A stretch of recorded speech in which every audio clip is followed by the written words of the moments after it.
Minister है, तेरा साथ ईडी है, तेरा साथ सीबीआई है, तेरा साथ पूरा भारतवर्ष का पावर है, और मेरा साथ मामाटी मानुष है। मां मेरा पार्टी है, मेरा साथ पार्टी है, मेरा साथ वर्कर है, मेरा साथ पश्चिम बांग्ला का पब्लिक है। आप গাইয়ে আছে 55 ইয়ার্স প্র্যাকটিস একটা সিনিয়র লয়ারের সঙ্গে কীভাবে কথা বলতে হয়, কীভাবে তা শুনতে হয়, তা তো বললো সেটা কিচ্ছু জানে না। এত অ্যারোগেন্সের কী আছে? শিক্ষা পায় না, সময় থেকে শিক্ষা পেল না। আমি তো ক্যামাক স্ট্রিটের এমপ্লয়ি নই। আজকে বুঝতে হবে যে ওর জন্য দলটা সর্বনাশ হয়েছে। সেটা যদি না বোঝে তাহলে আর কিচ্ছু করার নেই। ওর অ্যাটিচিউড, ওর অ্যারোগেন্স, আমাকে ডাস্টবিন হিসেবে ট্রিট করো না, আমাকে বলে দাও ঘন্টাখানেকের মধ্যে আমি করবো কি করবো না, কিছু জানাইনি। আর ওর জন্য আজকে আমাদের চোর চোর চোর চোর চোর চোর শুনতে হচ্ছে।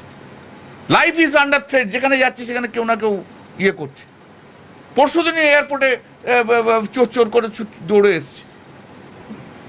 দিদি অভিষেককে নিয়ে চললো, অভিষেককে নিয়ে চলুক, আমাকে দরকার নেই। আর অভিষেককে বাদ দিয়ে দিদি চলে যদি, আমি দিদির পাশে।